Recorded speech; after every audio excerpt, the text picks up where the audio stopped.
আর শুরুতেই আমাদের যেদিকে নজর রাখতে হবে বাংলায় এসআইআর অভিষেকের স্পেশাল 15 এবং এসআইআর আবহে তৃণমূল সাংসদ বিধায়কদের বিশেষ দায়িত্ব। প্রত্যেক বিধানসভার 15 জনের টিম গড়ার নির্দেশ অভিষেকের। সায়ন্ত রয়েছেন আমাদের সঙ্গে, সরাসরি সায়ন্তর কাছে চলে যাবো। সায়ন্ত, অভিষেক বন্দ্যোপাধ্যায় ঠিক কি কি নির্দেশ দিয়েছেন আসন্ন বিধানসভা নির্বাচনকে সামনে রেখে? দেখো, এসআইআর কে নিয়ে কঠোর বিরোধিতার পথ ছেড়ে রাজনৈতিকভাবে লড়াই করতে হবে, এটাই মূলত এই অভিষেক বন্দ্যোপাধ্যায়ের বৈঠকের অন্যতম ইস্যু। এবং সেই কারণে রাজনৈতিকভাবে দলের যারা কর্মী রয়েছে, দলের যারা সাংসদ যে বিধায়ক রয়েছে, তাদেরকে প্রস্তুত হওয়ার নির্দেশ দিলেন অভিষেক বন্দ্যোপাধ্যায়, যেখানে তিনি নির্দেশ দিয়েছেন যে প্রত্যেক বিধানসভায় 15 জনের টিম তৈরি করতে হবে। 5 জনের হাতে ল্যাপটপ থাকবে, 10 জন সরাসরি BLO2 এর সঙ্গে যোগাযোগ রাখবে। এই BLO যারা আছে তাদের সঙ্গে ছায়া সঙ্গী হিসেবে থাকবে।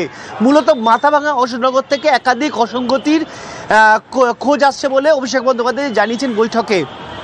যে যে এলাকায় অসঙ্গতি আসছে, সমস্যার কথা জানা যাচ্ছে, সেখানে বারবার করে ভিজিট করুন, কোথাও কোনো ছাড় দেওয়া যাবে না।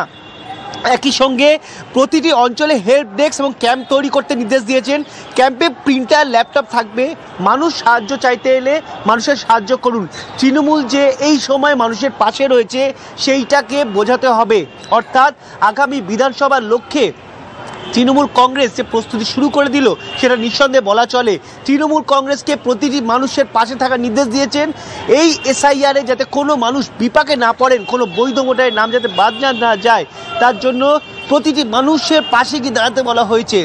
একই সঙ্গে তৃণমূল কংগ্রেসের প্রতিটি বিধানসভা এলাকায় একাধিক শিবির করতে বলা হয়েছে, যেখানে বলা হয়েছে প্রায় 6000। শান্ত, তুমি আমাদের সঙ্গে থাকো, আমাদের আরো একবার জানাই আপনাদেরকে, বাংলায় SIR Abhishek Bandyopadhyay special 15 SIR এর আবহে তৃণমূলের সাংসদ বিধায়কদের বিশেষ দায়িত্ব।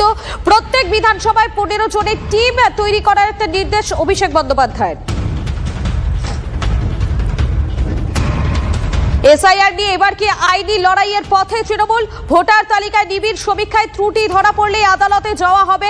ভার্চুয়াল বৈঠকে দলের নেতা কর্মীদের বার্তা অভিষেক বন্দ্যোপাধ্যায়ের। প্রয়োজনে দিল্লিতে আন্দোলনেরও বার্তা দিয়েছেন তৃণমূলের সর্বভারতীয় সাধারণ সম্পাদক। আমাদের প্রতিনিধি সায়ন্তর কাছে আমি আরো একবার চলে যাবো। সায়ন্ত, যদি প্রয়োজন হয়, অর্থাৎ যে বিষয়টিকে অভিষেক বন্দ্যোপাধ্যায় তিনি সামনে রাখছেন যে এই ভোটার তালিকায় নিবিড় সমীক্ষায় ত্রুটি ধরা পড়লেই আদালতে যাওয়ার তিনি একটা হুঁশিয়ারি দিচ্ছেন, এবং এর পাশাপাশি প্রয়োজনে দিল্লিতে সেখানেও আন্দোলন করার বার্তা দিচ্ছেন তৃণমূলের সর্বভারতীয় সাধারণ সম্পাদক। একদমই। দেখো, 100 দিনের আন্দোলনে যেভাবে রাজ্যের আন্দোলনকে দিল্লির রাজপথে নিয়ে গেছিলেন দলের সর্বভারতীয় সাধারণ সম্পাদক অভিষেক বন্দ্যোপাধ্যায়, তেমনই এসআইআর আন্দোলনকেও দিল্লির রাজপথে নিয়ে যাওয়ার বক্তব্য জানালেন এদিন বৈঠক থেকে। একই সঙ্গে তিনি একটি বক্তব্য ব্যবহার করেছেন, আইনত টেক আপ করছি। অর্থাৎ তিনি যেমন রাজনৈতিকভাবে লড়াইয়ের পথ জারি রাখছেন, তেমনই কোথাও কোনো মৃত্যু হলে এসআইআর এর মাধ্যমে যদি কোনো বৈধ ভোটারের নাম বাদ যায়, তাহলে তিনি আদালতের দ্বারস্থ হবেন বলেও জানিয়েছেন। অর্থাৎ আদালতের লড়াই কিন্তু সমান তালে জারি থাকবে। একই সঙ্গে তিনি বলেছেন যে এই তালিকাগুলো কোথায় কোথায় বাদ যাচ্ছে, কিভাবে BLO কাজ করছে, নির্বাচন কমিশন কিভাবে কাজ করছে, তারা কোনো রকম ছক করছে কিনা, উদ্দেশ্য প্রণোদিতভাবে কারোর নাম ইচ্ছাকৃতভাবে কারোর নাম বাদ দিচ্ছে কিনা, এই সব কিছু নজর রাখতে হবে। অর্থাৎ একদিকে আইনগত দিক যেমন তিনি আন্দোলনের পথে যাচ্ছেন, তেমনি এখানকার আন্দোলনকে দিল্লির রাজপথে নিয়ে যাওয়ারও কথা তিনি জানিয়েছেন। তবে সেদিক থেকে দলের কর্মী, সমর্থক, এমনকি বিধায়ক সাংসদদের উপরই তিনি দায় বর্তাচ্ছেন, কারণ তিনি বলছেন এই গোটা বিষয়টার উপর নজরদারি করার দায়িত্ব কিন্তু যারা জনপ্রতিনিধি রয়েছে তাদের, এবং দলে যারা নেতৃত্ব আছে তাদের। তাই সেক্ষেত্রে তারা যেভাবে ইনফরমেশন দেবেন, তারা যেভাবে কাজ করবেন, তারা যেভাবে নজরদারি চালাবেন, সেই অনুযায়ী কিন্তু যাবতীয় পদ্ধতি স্থির হবে। এর জন্য 100% এনুমারেশন ফর্ম ফিল আপ হওয়া দরকার, এটাই মূলত লক্ষ্যমাত্রা দিয়েছেন অভিষেক বন্দ্যোপাধ্যায়।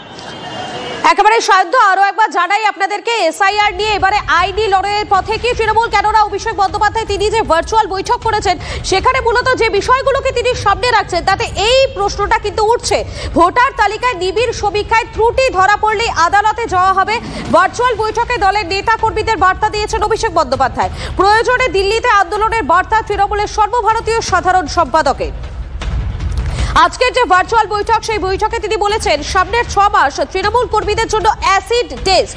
2002 এ এসআইআর এ হার্ড কপির সঙ্গে ওয়েবসাইটে আপলোডেড কপি মিলিয়ে দেখতে বৈঠকে নির্দেশ দিয়েছেন তিনি। 100% এনামোরেশন ফর্ম ফিলআপের লক্ষ্যমাত্রার সঙ্গে রাজ্য জুড়ে 6000 ক্যাম্প তৈরির কথাও জানিয়েছেন অভিষেক বন্দ্যোপাধ্যায়। এবং আজকের এই ভার্চুয়াল বৈঠক, সেই বৈঠকে অত্যন্ত গুরুত্বপূর্ণ সমস্ত পয়েন্ট সামনে আসছে। আমি আরো একবার চলে যাবো সাহিত্যর কাছে। সাহিত্য, মূলত 2002 সালে এসআইআর এর যে হার্ড কপি, সেই হার্ড কপির সঙ্গে ওয়েবসাইটে আপলোডেড কপি মিলিয়ে দেখার একটা নির্দেশ দিয়েছেন তিনি। এবং এর পাশাপাশি আর কি কি নির্দেশ আজকের এই বৈঠকে অভিষেক বন্দ্যোপাধ্যায় দিয়েছে? দেখো, অভিষেক বন্দ্যোপাধ্যায় যে এখন পর্যন্ত যা বলেছেন তার মধ্যে অন্যতম গুরুত্বপূর্ণ এই 100% এনুমারেশন ফর্ম ফিল আপ হওয়া। অর্থাৎ এই একটা বক্তব্যে পরিষ্কার হয়ে যাচ্ছে যে এসআইআর যে নির্বাচন কমিশন নির্দেশ দিচ্ছে সেটা হচ্ছেই, এবং তৃণমূল কিন্তু কঠোর বিরোধিতার পথে যাচ্ছে না। তারা রাজনৈতিকভাবে তারা বিরোধিতা করবেন, কিন্তু সেটা যেন কঠোর না হয়, তার জন্য ফর্ম ফিল আপের উপর নজর রাখতে হবে। একই সঙ্গে তিনি যেটা নির্দেশ দিয়েছে যে আগের হার্ড কপির সঙ্গে এখনকার ডিজিটাল আপলোডেড কপি মিলিয়ে দেখতে হবে। অর্থাৎ গত বিধানসভা লোকসভাগুলোতে যে ভোটার তালিকা দিয়ে ভোট হয়েছে সেটা অনুযায়ী এবারে ভোটার তালিকা কি রয়েছে, সেখানে নাম থাকছে কিনা, কারোর নাম বাদ যাচ্ছে কিনা, কি অবস্থায় রয়েছে, সেইগুলো কিন্তু যাবতীয় খতিয়ে দেখতে হবে। আর সেই কারণেই প্রতিটা জেলা বিধানসভা কেন্দ্রে ক্যাম্প করার নির্দেশ দিয়েছেন। গোটা রাজ্য জুড়ে 6000 ক্যাম্পের নির্দেশ দিয়েছেন, যাতে কেউ যদি কোনো সমস্যায় পড়েন সাধারণ মানুষ সেই ক্যাম্পে এসে তাদের সেই সমস্যার কথা জানাতে পারবেন। একেবারে সাহায্য, তুমি আমাদের সঙ্গে থাকো।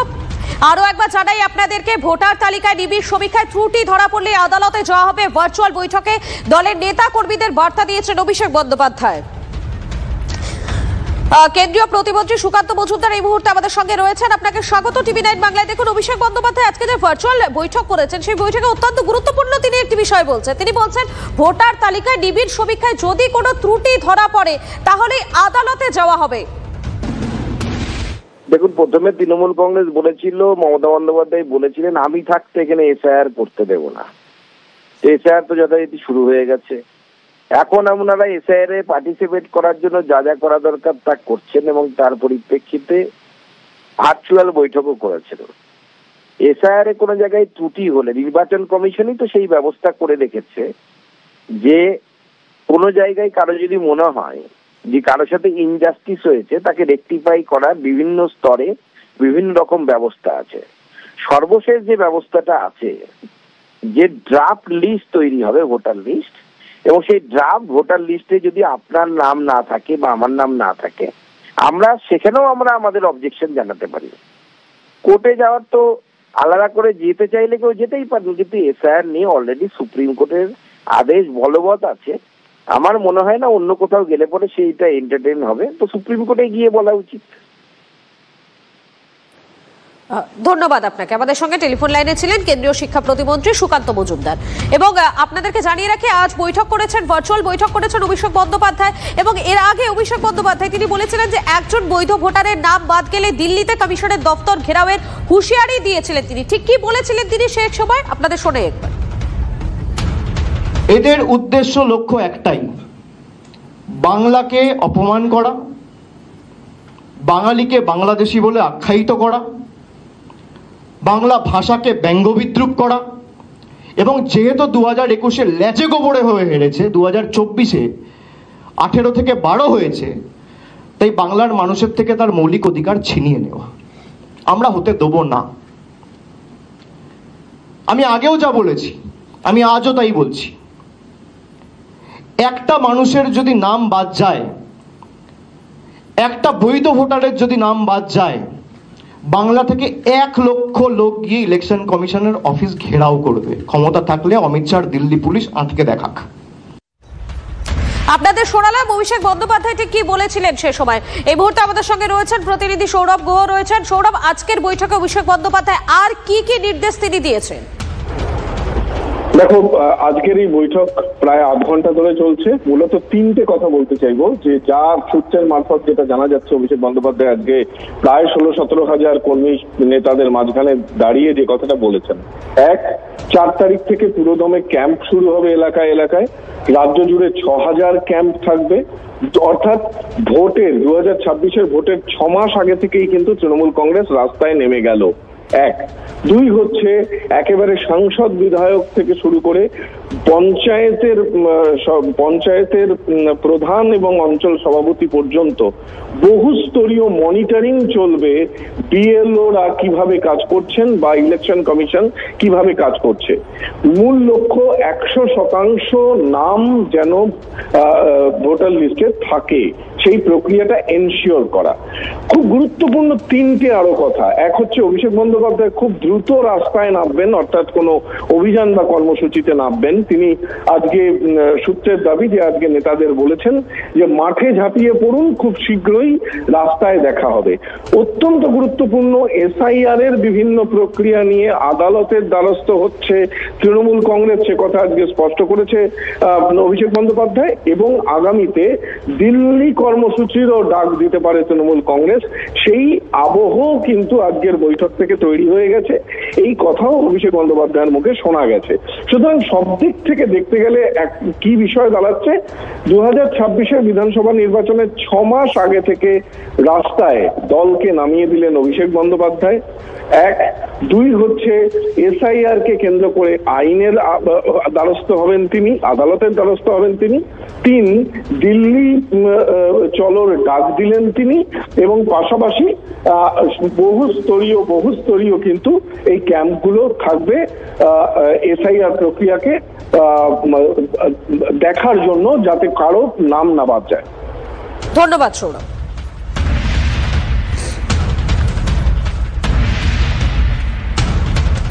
অপরদিকে এসআইআর নিয়ে আজ সন্ধে বৈঠকে বিজেপি